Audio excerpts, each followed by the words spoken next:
सौ मित्रों जय सोमनाथ। ओम नमः शिवाय। प्रिय मित्रों, તમારો દિવસ શુભ રહે, મંગલમય રહે એ શુભકામના। હું બિલીમરાથી જોગીભાઈ વ્યાસ આપ સૌનું આપણી જોગેશમાં પુનઃ હાર્દિક સ્વાગત કરું છું। મિત્રો, આજ રોજ જોઈશું આજનું શુભ પંચાંગ।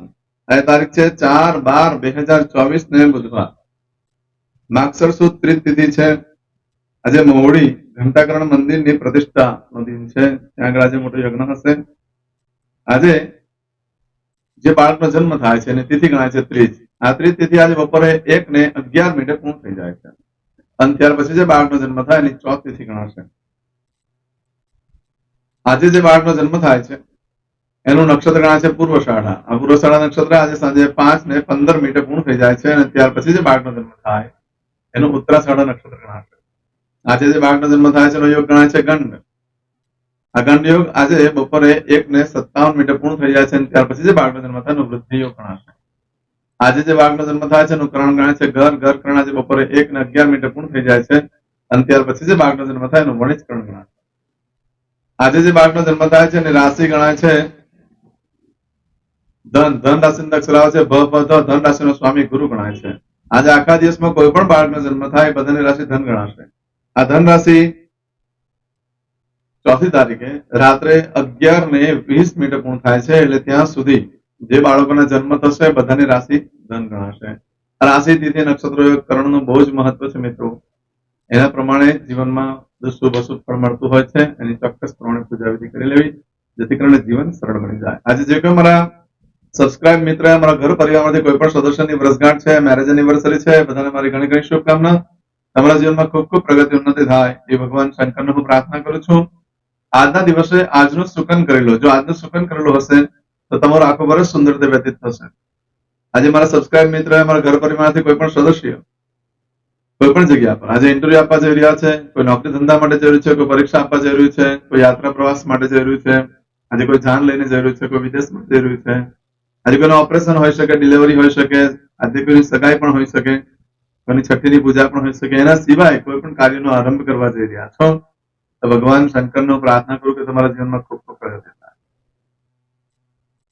અને દરેક કાર્યમાં સરળતાથી સફળતા મળે। પરંતુ મિત્રો, આજે તમે જો કાર્ય કરવા જઈ રહ્યા છો, જે પણ કાર્ય, એ કાર્ય કરતા પહેલા આજનું સુકન કરી લેજો તો કાર્યમાં સારી સફળતા મળશે। આજે બુધવાર છે, આજે ખાસ કરીને તમારે ગાયને ખાટા મીઠા ફળ ખવડાવવા છે, એનાથી રાહુ અને બુધ બે પ્રસન્ન થાય છે। આજના દિવસે ઘરમાંથી નીકળો છો ત્યારે વડીલ વૃદ્ધ વ્યક્તિ હોય ઘરમાં જે કોઈ, એને વંદન કરીને નીકળો અથવા પિતૃના ફોટાને પગે લાગી જજો। ઘરે દેવસ્થાનમાં વંદન કરીને જવું। ભગવાનને કહેવાનું હું જે કાર્ય કરવા જઈ રહ્યો છું અમારી સાથે રહેજો। આજના દિવસે ખાસ કરીને જે પાવૈયા ગણાય છે, જેને આપણે માસી કહીએ છીએ, એ લોકોને દાન દક્ષિણા આપી વંદન કરવાથી પણ ભાગ્ય બદલાઈ શકે છે। આજના દિવસે કોઈ પણ કાર્ય કરવા માંગો છો તો તેમાં પણ એક ચોક્કસ શુભ સમય હોય। આજે બુધવાર છે, આજે આખા દિવસમાં કોઈ પણ કાર્ય કરવા માંગો છો, કોઈ કાર્યનો પ્રારંભ, પૂજા વિધિ કે પ્રવાસની યાત્રાની શરૂઆત કે કોઈ ધંધાની શરૂઆત કરવા માંગતા હોય તો એના માટેનો સમય છે આજે સવારે 6 થી સવારે 9 વાગ્યા સુધીનો સમય શુભ રહેશે। એ જ રીતે સવારે 10:30 થી બપોરે 12 વાગ્યા સુધીનો સમય શુભ રહેશે। બપોરે 3 થી સાંજે 6 વાગ્યા સુધીનો સમય શુભ રહેશે અને સાંજે 7:30 થી રાત્રે 12 વાગ્યા સુધીનો સમય શુભ રહેશે। અને આવતીકાલે મળસ્કે 3 થી સવારે 4:30 વાગ્યા સુધીનો સમય શુભ રહેશે। આ સમયગાળા દરમિયાન તમે કોઈ પણ કાર્ય કરો છો તો કાર્યમાં દિવ્ય સફળતા પ્રાપ્ત થઈ શકે છે। પરંતુ મિત્રો, આજના દિવસે તમારી કોઈ પણ વસ્તુ ચોરાઈ જાય છે, ખોવાઈ જાય છે તો મળવાની શક્યતા બહુ જ ઓછી છે। બને ત્યાં સુધી તો નહીં જ મળે, માટે ખાસ ધ્યાન રાખો કે કંઈ ચોરાઈ ન જાય કે ખોવાઈ ન જાય। આજના દિવસે તમે કોઈ પણ કાર્ય કરો છો, કોઈ પણ કાર્યની શરૂઆત કરો છો, કોઈ ખરીદી કરો છો, કોઈ વેચાણ કરો છો, કોઈ જવાબદારી વાળા કાર્ય તમે કરશો, તે બધા કામની જવાબદારી બધી તમારી પર આવી શકે છે। એવો આજનો દિવસ છે। કાર્યમાં સફળતા મળે પણ જવાબદારી વધી જાય છે તમારી। આમ આજે કોઈ પણ એવા કાર્ય કરો જેમાં આઝાદી મેળવવા માટે કરવા માંગતો હોય, જેમાંથી આઝાદ થવું હોય, કોઈ બાબતમાં તમે ફસી ગયા, કોઈ કેસમાં ફસી ગયા છો, એમાંથી નીકળવા માંગો છો તો આજે એના માટે પ્રયત્ન કરવામાં આવે તો નીકળવાની શક્યતા વધી જાય।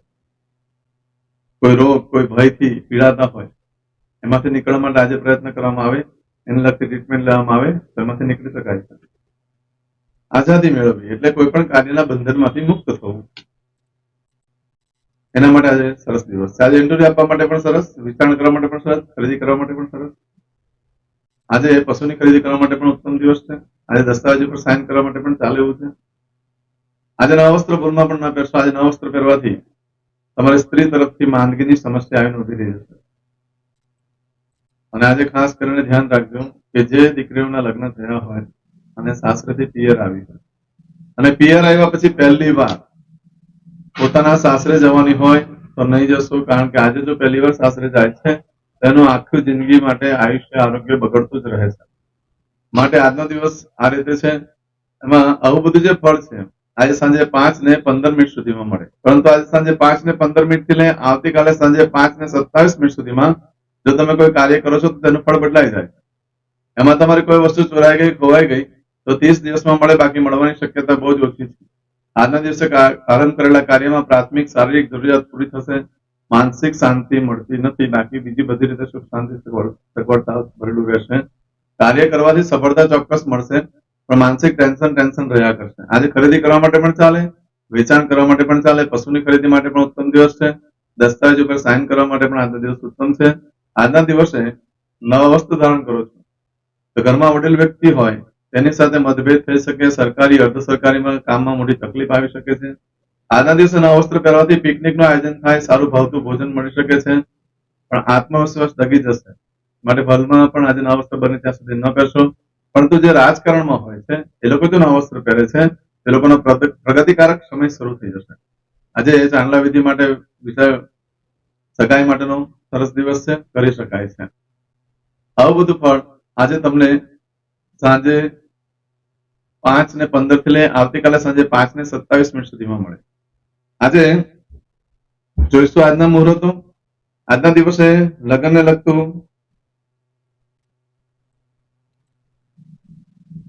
આજે લગ્ન માટે મુહૂર્ત આપેલું છે. આજે લગ્ન થઈ શકે છે.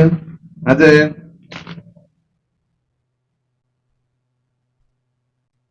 વાસ્તુ માટે કોઈ મુહૂર્ત નથી આપ્યું.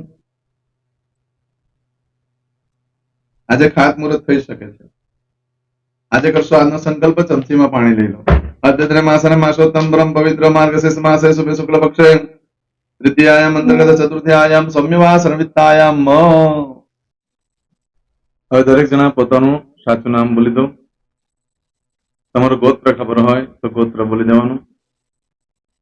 પછી બોલવાનું છે અહમ મમ આત્મન શ્રુતિ સ્મૃતિ પુરાણોક્ત પુણ્ય ફલ પ્રાપ્તિ અર્થમ અપ્રાપ્ત લક્ષ્મી પ્રાપ્તિ અર્થમ પ્રાપ્ત લક્ષ્મી ચિરકાલ સૌ રક્ષણાત્મક લોકેવા સભાયામ રાજદ્વારે વ્યાપારે વિદ્યા અભ્યાસે દેશે વિદેશે સર્વત્ર યશ કીર્તિ વિજય લાભાદિ પ્રાપ્તિ અર્થમ મમ અખિલ કુટુંબસ્ય આયુ આરોગ્ય ऐश्वर्यादि प्राप्ति अर्थम मम जन्म समय तथा च विप्र वृंदानाम जन्म समय जन्म कुंडली मध्ये स्थित ग्रहः गोचर ग्रहः महादशा अंतर्दशा प्रत्यंतर्दशा तथा च योग युति दृष्टि मध्ये शुभ फल प्राप्ति अर्थम भय रोग शत्रु बाधा दोष मारण तारण मंत्र तंत्र अरिष्ट दोष पीड़ा निवृत्ति अर्थम भूत प्रेत पिशाचादि द्वारा रचित अरिष्ट दोष निवृत्ति अर्थम मम सकल मनवांछित फल. और तुम्हारा मन में जे कई इच्छा हो बोली जवाना.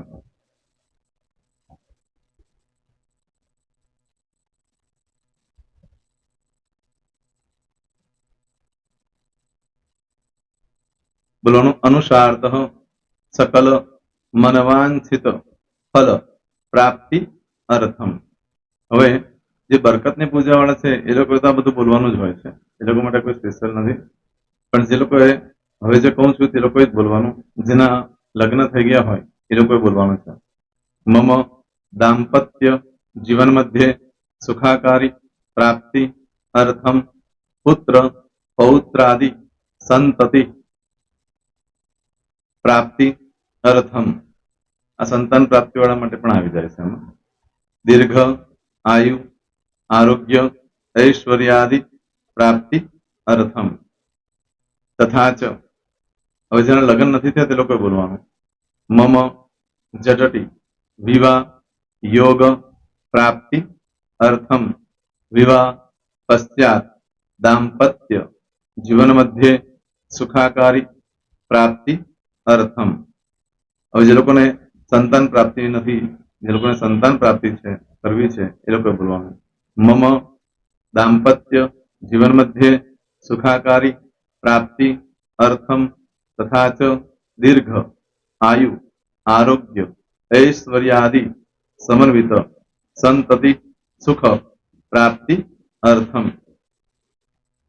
હવે જે અભ્યાસ કરી રહ્યા છો છોકરાઓ વિદ્યાર્થીઓ છે તે લોકોએ બોલવાનું છે. મમ વિદ્યા અભ્યાસ મધ્યે ઉત્તરો ઉત્તર પ્રગતિ ઉન્નતિ સાનુકૂલતા પૂર્વક દિવ્ય સફળતા પ્રાપ્તિ અર્થમ. હવે જે લોકો વિદેશમાં જવા માંગતા હોય કે શીપમાં જવા માંગતા હોય, મતલબ ભારત દેશની બહાર જઈને ધંધો વેપાર કરવા માંગતા હોય એ લોકોએ, અથવા વિદેશ જવા માંગતા હોય કાયમ માટે, એ લોકોએ બોલવાનું છે. મમ જટટી વિદેશ ગમન યોગ પ્રાપ્તિ અર્થમ વિદેશ ગમન કાર્ય મધ્યે સાનુકૂલતા પૂર્વક દિવ્ય સફળતા પ્રાપ્તિ અર્થમ. હવે આરોગ્ય વાળા બોલવાનું છે, જેને આરોગ્યની પૂજા આપેલી હોય એ લોકોએ. એમ તો દરેક જણા જ બોલવાનું છે. બોલો મમ આયુ આરોગ્ય ઐશ્વર્યાદિ પ્રાપ્તિ અર્થમ.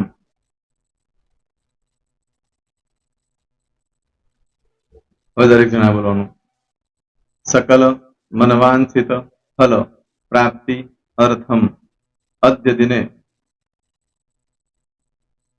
પ્રધાન દેવતાનામ નિત્ય દિન અનુસાર્ધ પૂજન અર્ચન કર્મણિ અહમ કરીશ્ય. પાણીવાળી થાળીમાં પાણી મૂકી દેવાનું છે.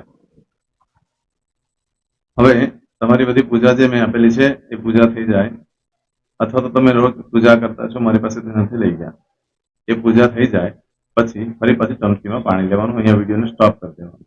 પૂજા પતે એટલે પાછું આગળનું કરવાનું છે. અહીંયા વિડીયો સ્ટોપ કરી દેવાનો અને પૂજા પતે એટલે બોલવાનું છે. વિષ્ણવે વિષ્ણવે વિષ્ણવે નમો નમઃ વિષ્ણુ સ્મરણા સર્વમ પરિપૂર્ણ અસ્તુ. એતાની ગંધ પુષ્પ ધૂપ દીપ નૈવેદ્ય તાંબૂલ પ્રદક્ષિણા સહિત પ્રણુ મમ સકલ મનવાંછિત ફલ પ્રાપ્તિ અર્થમ પૂજન અર્ચન પ્રિયદાન નમમ. પાણી મૂકી દેવાનું, પાછું પાણી લેવાનું. પૂજન અર્ચન બ્રહ્માર્પણમસ્તુ. નીચે જમીન પર પાણી મૂકો, એમાં આંગળી ઘસી કપાળમાં તિલક કરી દો. કપાળમાં જમીન પર પાણી મૂક્યું છે એમાં. ત્યાર પછી ભગવાનને કહેવાનું કે હે પ્રભુ, આજે પૂજા કરતા કઈ પણ પ્રકારની ભૂલચૂક થઈ ગઈ હોય તો અમને ક્ષમા કરજો. અમે તમારા બાળક છીએ. પ્રભુ તમારો ખૂબ આભાર માનું છું, આજે મારી પાસે તમારી પૂજા કરાવી, મારી મનોકામના પૂર્ણ કરી. પ્રાર્થના કરી દો. જગ્યા પરથી ઉભા થઈ શ્રીનારાયણ ભગવાનને પાણી ચડાવી દો અને નિત્ય કર્મ જે કરતા હોય તે કરો. જય સ્વામિનારાયણ. તમારો દિવસ શુભ રહે, તમે અને તમારો પરિવાર સુખી રહે, સંપન્ન રહે, સુરક્ષિત રહે, એ ભગવાન સોમનાથ દાદાને પ્રાર્થના. તો મિત્રો, તમે મારા વિડીયોને લાઈક ના આપી હોય તો સૌથી પહેલા લાઈક આપી દો, અને ત્યાર પછી જો તમે મારી આ ચેનલ સબસ્ક્રાઇબ ન કરી હોય તો સૌથી પહેલા સબસ્ક્રાઇબ કરી લો અને બેલ આઇકોન ઓલ પર ક્લિક કરવાનું ભૂલશો નહીં, જેથી કરીને સૌથી પહેલા નવી વિડીયો જે કંઈ મૂકું એ તમને મળે. મિત્રો, કંઈ પણ મૂંઝવણ હોય તો મને આ નંબર પર તમે ફોન કરીને પૂછી શકો છો. મારો મોબાઈલ નંબર છે 9825546459. મિત્રો, કોમેન્ટ્સમાં જય સોમનાથ લખવાનું ભૂલશો નહીં. ફરી પાછા નવા વિડીયો સાથે મળીએ. ત્યાં સુધી સૌને જય સોમનાથ.